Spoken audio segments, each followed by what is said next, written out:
This is the WealthNet Market Call of the Week, highlighting investment trends that could affect your wealth. Globally aware with a geopolitical and quantitative perspective.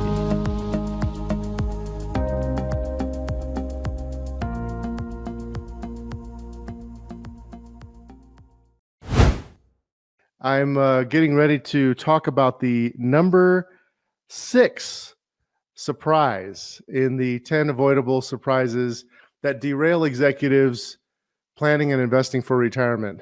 You know, I remember it was 1980, let's see, it was 1982 or 81, actually, 1981. I got my first job other than mowing yards for people, which I used to do around the neighborhood. And my first job was sacking groceries. Actually, I had just gotten my driver's license. I was 15. I think I actually had to get a hardship license. My mom wanted me to learn how to drive as soon as possible, which I thought was an excellent idea. And I'm doing that with my kids too. But anyway, I remember that summer I had done the driver's ed and did all that, got my driver's license, got my first job. And I remember working my tail off for like 2 weeks before the paycheck. And I got my first paycheck after like 2 weeks of work, and then I had to wait another week. So I think it was like a total of 3 weeks of working my tail off. And they had me stocking shelves, sweeping, mopping, cleanups, sacking groceries, going outside in the hot Texas 100-degree weather, humid, getting all of the carts and all of that stuff. Did that for 3 weeks and really busted my tail. And then I got my first paycheck, and they came in an envelope. There was no electronic paychecks. Got my envelope, and I was like, yes. I opened it up, and I was like, wait a minute. I worked how many hours? And how much money did I get? Where did all that money go? Where did my money go? And most of it was taxes. That was my first lesson about taxes. And of course, I wasn't expecting those taxes. And I think that's one of the biggest things that people run into when they're retiring, is that they don't really think things through. So it's really good to have somebody who is a tax expert in helping you when you're planning for your retirement. And the number 6 avoidable surprise is really underestimating 3 main expenses. And we see this over and over and over again. And really my goal here is to try to help put some ideas in your mind as you're planning for your retirement on how to avoid some of these surprises. That's the whole key, is avoiding them, because they're completely avoidable. So the first expense is taxes. The second expense is healthcare. And the third is debt management. So getting to taxes, I want to just talk a little bit about what are the most common things we see with the tax underestimation. The first thing we see is that a lot of people, when they're doing the retirement plan, they don't actually put taxes in the plan. So they tend to underestimate how much it's going to be. And they tend to think that many people, you might be thinking that your taxes are going to be a lot less than what they really will be. And one of the things that creates this problem is that a lot of people will put a lot of their money into their 401k plan, IRAs, and investments like that. And they'll find out that every single dollar that they pull out of those accounts when they retire is taxable as income, which is usually the highest tax rate. So you don't really have as many deductions a lot of times too. So what will happen is that you'll retire, then you're taking all this money out of retirement accounts. It's all taxable, and then you have less deductions, and boom, you have a lot bigger tax rate. There's ways to get around that, and I'm going to go over tips at the end. So kind of what I'm going to do is I'm going to talk about the 3 avoidable underestimations of expenses that we find, and then some tips on how to avoid them. Okay, so the first is that tax bill that comes from the too much money in the IRAs and 401ks. The second one has to do with not realizing that you're going to have to sell some assets that are going to be taxed. So not coming from retirement accounts, but other types of assets. Maybe it's a rental property, or it might be a business, or it may just be some other type of asset that they own like you own a second home or something like that. That becomes a big drag. And if it's not estimated correctly, it will affect your lifestyle. So planning for those is really important. Hi, if you like this information, be sure to subscribe to our YouTube channel, hit the like button, also share it with your friends. And to get the free report, the 10 Avoidable Surprises that Derail Executives Planning for Retirement, go to RetireReady.Live and get your free copy. Okay, the second one is healthcare. I think this is the one that is probably the one that most people don't want to talk about. Healthcare expenses are very, very hard to estimate because, for one, we don't always know how well our health is going to be. The second is that the government is changing the rules all the time, which also affects taxes, by the way. And then the third thing has to do with that there is just a lot of unknowns relative to what's going to happen later in life in terms of your health care. And a lot of that has to do with, obviously your health, but it also has to do with what's going to happen with the payout from your employer. So when it comes to healthcare, I'm going to talk a little bit about a contingency approach, which is a fancy way of saying set aside some extra money for that. And I'm going to talk a little bit about a study for that. Okay, the third avoidable surprise is debt management. We see this one a lot. One of the things that's important to understand, and I think people kind of know this intuitively, and you probably know this intuitively, that when you have something that is a debt payment, it is a consistent outflow that you're going to have to pay no matter what.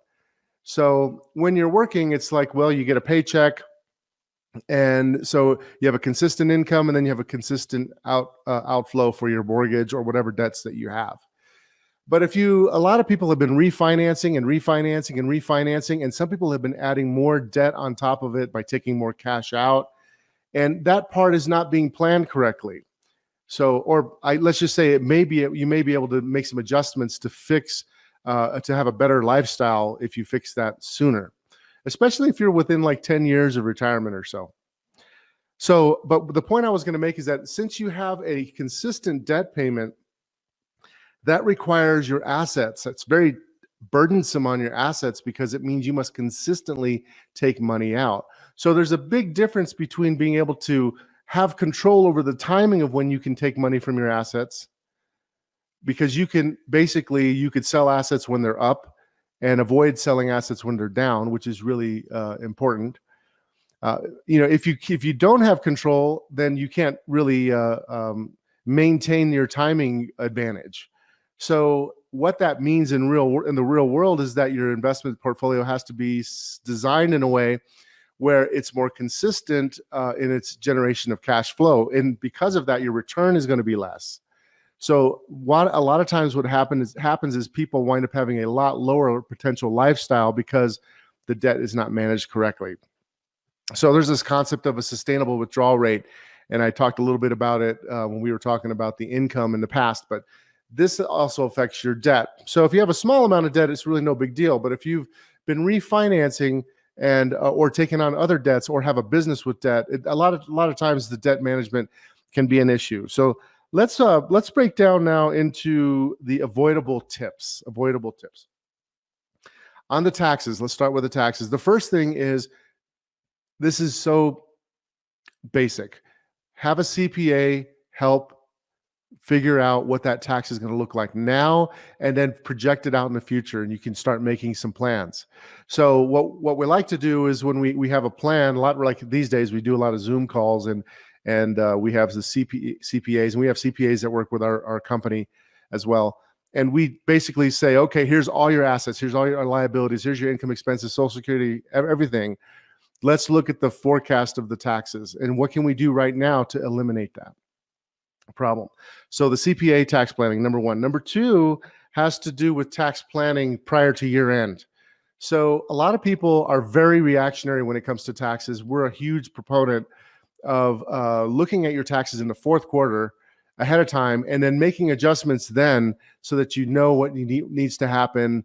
Hopefully you can get an edge and pay less in penalties and taxes. Some people wind up paying penalties because they're not really looking at things, but mostly just reducing your tax bill prior to the year end. Also, there's a lot of tax management we can do. We can do things with capital gains at the end of the year. You could take advantage of having some tax-free interest, some conversions to tax-free interest that may not be, you could avoid it in the next year too. All right, the third thing is tax diversification. This is a big one that a lot of people are not adhering to. Tax diversification has to do with the concept of having assets that are both inside your 401k IRAs, or otherwise known as qualified plans, and having other assets that are invested outside of it. And the key to having that tax diversification is that you have some money that's tax deferred and you're not paying taxes now, which is a really good benefit. And then you have others that you are paying taxes on now, but you're investing it in a way where you're minimizing that tax. And that's key. And I'll come back to that. But that will allow you to be able to take money out in a more flexible way if you need to. If you need a lump sum all of a sudden, or if there's some other contingency plan, having money outside of those 401ks is really important. And by the way, if you have a 401k and you're about to retire, the best thing to do for most people is to roll it over into an IRA and to have a self-directed IRA for many, many different reasons. There's 5 main reasons actually, but I don't have time to talk about that today. All right, so we were talking about tax diversification. So the other thing with the tax diversification, so we talked about having some money that's outside your 401k, having some of your money in some non-taxable account or taxable now, but tax managing them. And then the third thing is having some tax-free. So if it's possible, have some tax-free assets. That may be in the form of a Roth IRA. Many of our clients don't qualify for Roth, so that a lot of times can't be a big one. Or you might be able to convert some Roth IRA money into a Roth ahead of retirement. That could be helpful sometimes. Sometimes it may mean having what's called permanent life insurance policies that have tax-free growth. And you can take that money out of those policies without getting dinged on taxes. So just having that ability to have tax diversification could also mean rental properties. So let's talk a little bit about tax managed accounts. So one of the things that's really important is tax location. What assets do you put in what accounts? And when you're dealing with a taxable account, a lot of times the best thing to do is to do what's called a tax managed strategy, where you're focusing in on maximizing your longer term gains, capital gains, rather than short term gains, because those generally have a lower tax rate. Also, it could be having tax-free income rather than using interest-bearing instruments that you have to pay tax on. You can buy municipal securities that will allow you to not pay tax. And we look at what's called a tax equivalent yield to say what's better for you. So it's an analysis of saying what's better for me. Anyhow, so that's really, we covered taxes was a big one. So I spent quite a bit of time on that. So number 2 is healthcare. So the first thing is that there's a study that Fidelity has done, and they do this every year, I believe. And what their study looks for is how much does it cost the average retiree during their entire lifetime, above and beyond the healthcare costs, right? Healthcare insurance premiums for healthcare. And what that comes out to in today's dollars is about $300,000. So on the day that you retire, on average, and a retiree needs a $300,000 bucket of money, in addition to shelling out for premiums, to pay for co-pays, unexpected expenses, et cetera, et cetera, et cetera. So that's a big one. But we put that in a plan. A lot of times what we like to do, what a good idea is to do, is to calculate that out and then put it into plan, and then plan for that for your savings. Second thing is long-term care policies. Long-term care, a lot of people don't realize this, but most people wind up needing, a lot of women especially wind up needing long-term care. Long-term care is not paid for by the government. This is something that you have to pay for. In fact, in the state of Colorado, we had mandatory requirements of education that we had to do as fiduciary advisors, to basically learn what we need to tell people. Basically, what the government is telling us is that we need to tell you, the client, the individual, that the government's basically running out of money and you need to kind of have some money set aside for long-term care. Our system is taxed, and our system is, but you can deal with this, and this is something you can do. So sometimes, not always, but sometimes it makes sense to have a long-term care insurance policy. But regardless, there should be some kind of a long-term care plan or thought process when you're planning. The other thing now is the debt management. The main thing I would mention, and I've talked about this before, is to pick up my book, The Financial Freedom Blueprint. And I will put in the notes here, the Financial Freedom Blueprint.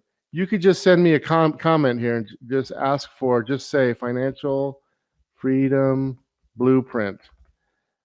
And I will send you a free copy, signed. So in that book, under the common questions, one of the biggest questions we get is, should I pay my mortgage off? So in that book, I talk about the steps that are necessary to determine whether you should or not. And this can be applied to really any debt. But I highly recommend get a free copy of that. Just do it. Just go get it. And you can contact us, wealthnetinvest.com, and just ask for it. And we will send it out to you. You can email info@wealthnetinvest.com. We can send it to you. Anyway, you can get it on Amazon, but why do that when I'm giving it to you for free, signed? Okay. So check that out. So we've kind of covered everything. The three biggest expenses that people underestimate, and how you can actually, some tips on how you can avoid that for retirement. Number one would be your taxes. We talked about the CPA, tax managed portfolios, and tax diversification. Number two, we talked about healthcare. We talked about having that contingency expense in there, taking a look at long-term care, have some long-term care plan policy. And the third thing I forgot to mention is make sure you understand your company's benefits that you will get for healthcare and life insurance and all of that before you retire. And the last would be taking a look at the debt. Get that book, or just contact us at info@wealthnetinvest.com. We'll run numbers for you if you'd like. How should I pay my mortgage off, and find out whether or not you should, or whatever debt management tool that you're looking, or debt management situation you have. Okay, I went a little bit over than I wanted to today, but there you go. There is the number 6 avoidable surprise.